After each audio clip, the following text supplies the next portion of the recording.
Welcome to The System Failed, a crime curve series exposing what happens when institutions look the other way, until it's too late. Today, we begin with Vanessa Guillen, a young soldier, a proud daughter, a sister with dreams of serving her country. She didn't vanish in a war zone. She vanished in Texas, inside one of the most secure military bases in the country. And when her family pleaded for answers, the Army gave them silence. When protesters demanded the truth, officials stalled. And when the story went viral, it wasn't because the military spoke up. It was because they couldn't bury the truth fast enough. Vanessa wasn't just murdered. She was failed before, during, and after. Her body was dismembered and hidden in concrete. Her killer, a fellow soldier, and her family says, Vanessa saw it coming. She was scared. She asked for help, and no one listened. This is not just a story about one violent man. It's about a system built to protect itself, even if someone dies inside of it.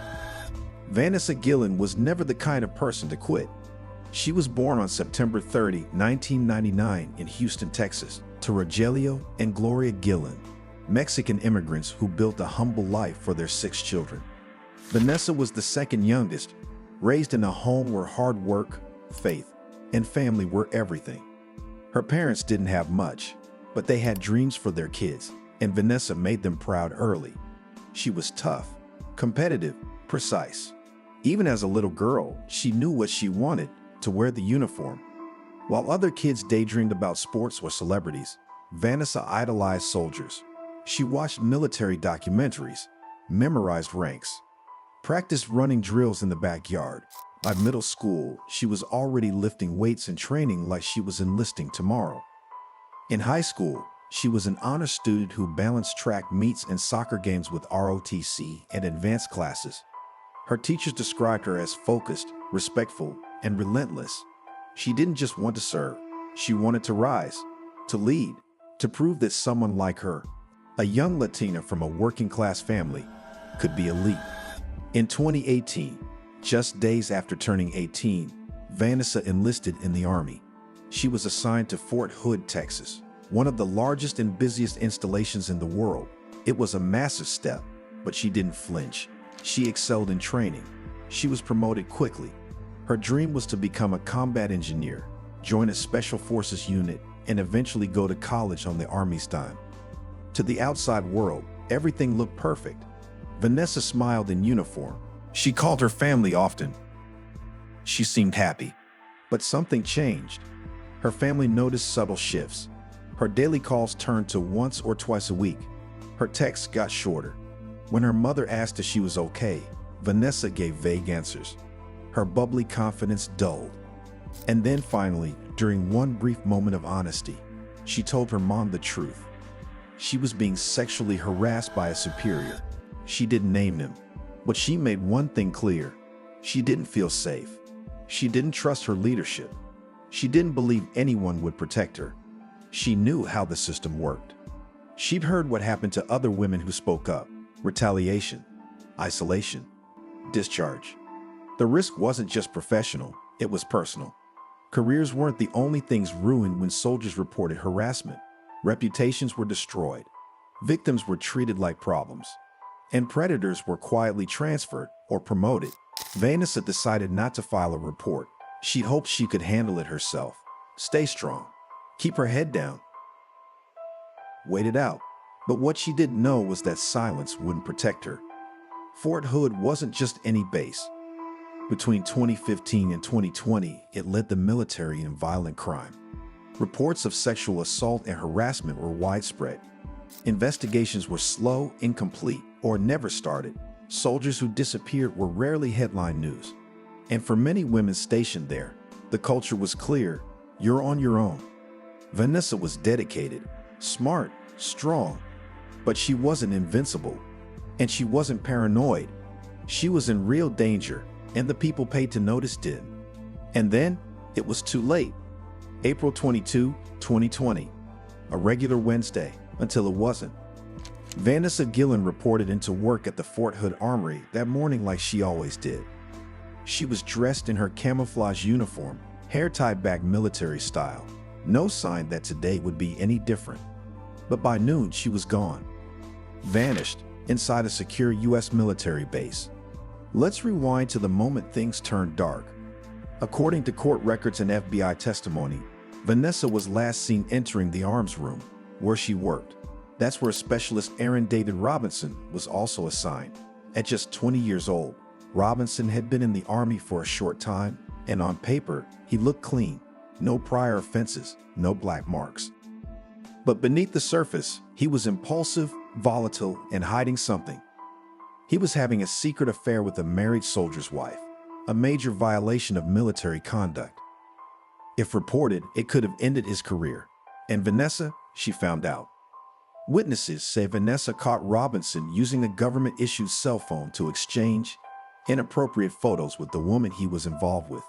Not only was this a breach of protocol, but it tied directly into the ongoing rumors that Vanessa was uncomfortable and possibly harassed at work.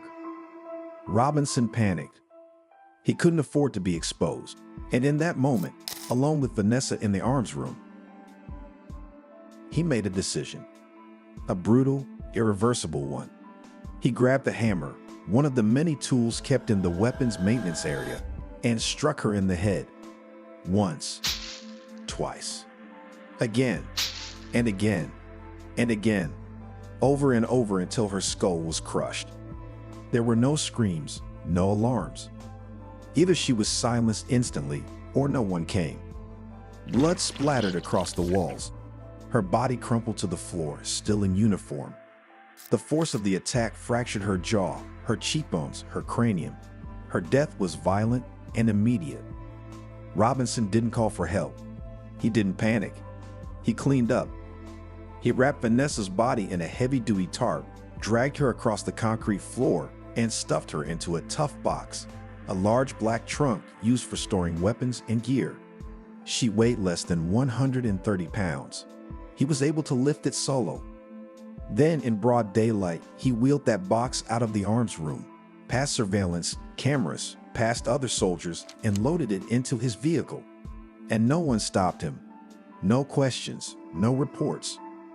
The Army didn't even notice she was missing until hours later. That night, Robinson called his girlfriend, Cecily Aguilar. She was 22, worked at a gas station, and had a prior criminal record. She was also married to another man, yet living with Robinson. He told her everything, and instead of calling the police, she agreed to help cover it up. Together, they drove nearly 30 miles away from base to a remote area near the Leon River, a place overgrown with brush, gravel, and dirt roads, isolated enough to dig, burn, and bury without being seen. But Robinson wasn't finished desecrating Vanessa's body. The next day, they returned with tools. According to Aguilar's later confession, Robinson used a machete to dismember Vanessa's body. He severed her arms, her legs, and tried to decapitate her. They attempted to burn the remains with lighter fluid and gasoline, but her body wouldn't incinerate. It only charred. So they moved to Plan B. They dug 3 shallow graves, scattered the pieces into each one, and poured quick-drying concrete over the top. They thought they were done, that it was over. But the nightmare was only beginning. Back at Fort Hood, Robinson was walking free. Despite being the last person seen with Vanessa, despite signs of cleaning in the arms room, despite suspicious behavior, he wasn't arrested. Instead, he kept texting Aguilar, asking her to delete messages. She helped him throw away evidence, burn clothing, toss phone parts, and even joked about how stupid people were for still looking. The Army remained silent. They failed to lock down the base, failed to preserve the arms room, failed to put Robinson under surveillance. And all the while, Vanessa's mother was camped outside the gates, holding her daughter's photo, screaming into the void. How can my daughter vanish from a secure base and no one sees anything? Weeks passed. The family kept pushing. Public outcry exploded. And finally, after 2 months of agony, authorities traced phone records that linked Robinson and Aguilar to the burial site. On June 30, construction workers near the Leon River reported finding concrete that smelled wrong. Within it were burned human remains. Vanessa had been found. And suddenly, Robinson panicked. That night, he fled the base. He wasn't stopped, wasn't tracked, wasn't even declared a fugitive until hours later. Police eventually found him walking down a residential street in Guillén. He had a backpack. Inside it, a pistol. When approached, he pulled the gun and shot himself in the head before police could arrest him, before the Guillen family could face him in court, before he could be held accountable. He died instantly. And with him, every answer vanished. Aguilar was arrested later that day. Her confession confirmed what the Guillen family feared and what the army had delayed for months. Vanessa had been murdered at work by a fellow soldier, on base, in the middle of the day, and no one stopped him. No cameras caught the murder. No witnesses came forward until it was too late. No officials acted swiftly. No safeguards worked. The same system Vanessa swore to serve, protect, and honor failed her in every single way. Vanessa Guillen's body had finally been found. But what followed wasn't justice, it was damage control. The Army's official statements were stiff, sanitized, and 2 months late. Instead of accepting responsibility, they issued vague condolences and opened an internal investigation. But the public wasn't interested in their paperwork, because by then, the world had already seen what Fort Hood tried to hide. Vanessa's face was everywhere. Her mother's anguish had become a rallying cry. Thousands were marching in Houston, Austin, Los Angeles, some in uniform, some civilians, but all holding signs that said what the Army wouldn't. Protect our sisters. Justice for Vanessa. Shut Fort Hood down. And at the center of it all was a brutal question no press conference could answer. How does a soldier go missing for over 2 months on base without anyone noticing? The truth came out in fragments, and each one was uglier than the last. There was no serious search of the arms room until long after Vanessa disappeared. There was no base-wide lockdown despite credible concerns she'd been abducted on site. There were no interviews with key witnesses until outside pressure mounted, and Specialist Robinson, he was allowed to roam freely, unsupervised, even after law enforcement flagged him as a person of interest. Even worse, the harassment Vanessa mentioned to her family, the Army said they had no credible evidence she ever reported it, but soldiers who served with her said otherwise. They told reporters that complaints were common, that leadership often downplayed or ignored sexual harassment, that the chain of command was built to bury problems, not solve them. And Vanessa wasn't alone. Dozens of women began speaking out, some anonymously, some publicly, about their experiences at Fort Hood. Assaults that went unpunished, investigations that stalled, victims who were discharged instead of protected. It wasn't just a few bad leaders. It was a broken pipeline, from the barracks to the brass. After months of public outcry, the Secretary of the Army finally ordered an independent review. What the review found was damning. A permissive environment for sexual harassment and assault. Leaders who demonstrated no interest in accountability. A climate of fear that silenced victims and empowered predators. 14 senior officials at Fort Hood were disciplined, but not one was criminally charged. Not one spent a single day behind bars for what happened under their watch. Vanessa's family was offered reforms, policy rewrites, training modules, a hashtag, I Am Vanessa Guillén. But what they wanted was action. Her sister, Lupe, stood on Capitol Hill and shook the room to its core. She wasn't asking for sympathy. She was demanding legislation. And the world listened.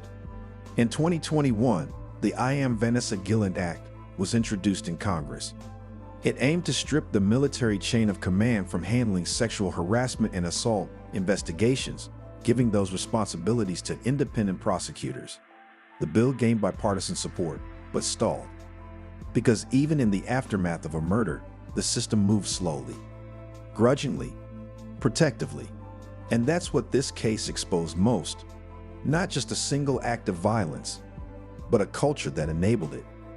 A structure so insulated, so resistant to oversight, that a woman could be murdered on government property, and no one would notice until her body began to rot in the Texas sun. Vanessa Guillen didn't die in combat. She wasn't lost on deployment. She was erased by silence, by inaction, by a chain of command more concerned with reputation than human life. And when her killer died by suicide, the Army lost its cleanest route to accountability. There would be no trial, no cross-examination, no confession, just a cold conclusion. Case closed. But for her family, and for every soldier who's ever been ignored, dismissed, or buried in paperwork, this case will never be closed. Because Vanessa's story didn't just reveal a failure. It revealed a machine designed to fail quietly until it couldn't. Vanessa's killer was gone, but the questions were just beginning. And the answers, those came with a spotlight the Army couldn't dim. Her family, led by her mother Gloria and sister Lupe, refused to grieve in private. They went on national TV. They marched on the Pentagon. They sat across from generals and senators and said, "You let our daughter die." And suddenly, it was no longer just Vanessa's story. It was a reckoning for every institution that chose comfort over confrontation. The hashtags weren't enough. The condolences were too late. The public didn't want press conferences. They wanted names, changes, consequences, because by now, the truth was undeniable. The U.S. Army, one of the most structured, hierarchical, and disciplined organizations in the world, couldn't even protect its own. Vanessa's story ignited the kind of cultural rupture that institutions dread. Her face became a symbol of every unreported assault, every investigation lost in the system, every woman told to shut up, get over it, or quit. Young soldiers, men and women alike, began breaking silence. And the world started to understand what the Guillen family already knew. This wasn't a crack Vanessa fell through. It was a canyon, and no one tried to catch her. Public pressure forced the Army to close loopholes. They created new hotlines, improved record keeping, trained leadership to recognize red flags. But those were bandages after a body had already been buried. The Am Vanessa Guillén Act, passed in 2022, restructuring how sexual assault and harassment are handled in the military. Independent prosecutors now investigate these cases, not commanders. But it took a life, a violent, dismembered, discarded life, to make it happen. And still, no officer was fired for ignoring Vanessa's complaints. No commander lost their rank for letting her vanish. No senior official faced criminal charges for obstruction, incompetence, or delay. Justice wasn't served. It was managed. Today, Vanessa Guillen is remembered in murals, marches, and medals. But what her family really wanted, what her mother begged for, was simple. Just bring my daughter home. Instead, they got ashes. They got trauma. They got the truth too late. We want to thank you for watching this case on Vanessa Guillén. Comment down below your thoughts and feelings on this case. We will see you back here on Crime Curve next Thursday with a new episode.